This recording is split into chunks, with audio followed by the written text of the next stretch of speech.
Hi കൂട്ടുകാരെ, പുതിയൊരു വീഡിയോയിലേക്ക് എല്ലാ അംഗങ്ങൾക്കും സ്വാഗതം. നമുക്കിന്ന് ശ്രീനാരായണ ഗുരുദേവനെ പ്രകീർത്തിച്ചുകൊണ്ട് ശിവലിംഗദാസ സ്വാമികൾ, ഗുരുദേവന്റെ പ്രഥമ ശിഷ്യനായ ശിവലിംഗദാസ സ്വാമികൾ എഴുതിയ ഗുരുഷട്കം എന്ന കൃതിയുടെ വ്യാഖ്യാനം ഒന്ന് നോക്കിയാലോ. ഗുരുഷട്കം എന്നത് ശ്രീനാരായണ ഗുരുദേവന്റെ പ്രഥമ ശിഷ്യനായിരുന്നു ശിവലിംഗദാസ സ്വാമികൾ. ആ ശിവലിംഗദാസ സ്വാമികൾ സ്വാമിയെ പ്രകീർത്തിച്ചുകൊണ്ട് എഴുതിയ കൃതിയാണ് ഗുരുഷട്കം. നമുക്കൊന്ന് ചൊല്ലാം. ഓം ബ്രഹ്മണി മൂർത്തിമതേ ശുദ്ധാനാം ശുദ്ധിഹേതവേ നാരായണ യതീന്ദ്രായ തസ്മൈ ശ്രീ ഗുരുവേ നമഃ. നമോ ഭഗവതേ നിത്യശുദ്ധമുഗ്ധമഹാത്മനി നാരായണ യതീന്ദ്രായ തസ്മൈ ശ്രീ ഗുരുവേ നമഃ.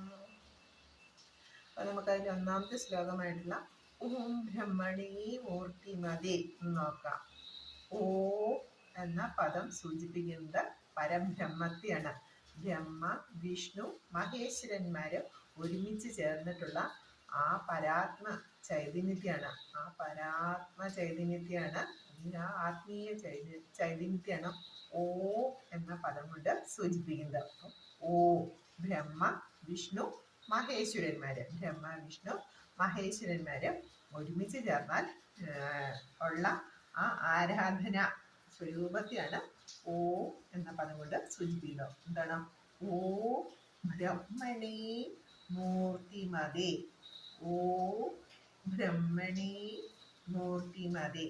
പരബ്രഹ്മ സ്വരൂപനായിട്ടുള്ള പരബ്രഹ്മം, ഓംകാരം എന്ന് പറഞ്ഞാൽ പരബ്രഹ്മം, പ്രണവ മന്ത്രം എന്നും അറിയപ്പെടുന്നത് ഓംകാരമാണ്, പ്രണവ മന്ത്രം. അപ്പം പരബ്രഹ്മ സ്വരൂപനായിട്ടുള്ള ഭഗവാനായിക്കൊണ്ട് നമസ്കാരം.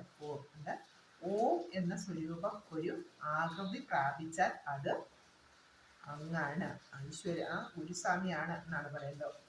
ഓം ബ്രഹ്മണേ മൂർത്തിമതേ. മൂർത്തി രൂപം, ആകാരം, ആകൃതി. അപ്പം ഓംകാരം പ്രണവ സ്വരൂപനായിട്ടുള്ള ആ പരബ്രഹ്മ സ്വരൂപമാണ് സാക്ഷാൽ ശ്രീനാരായണ ഗുരുദേവൻ എന്നാണ് ആ ഒന്നാമത്തെ ശ്ലോകത്തിൽ നമുക്ക്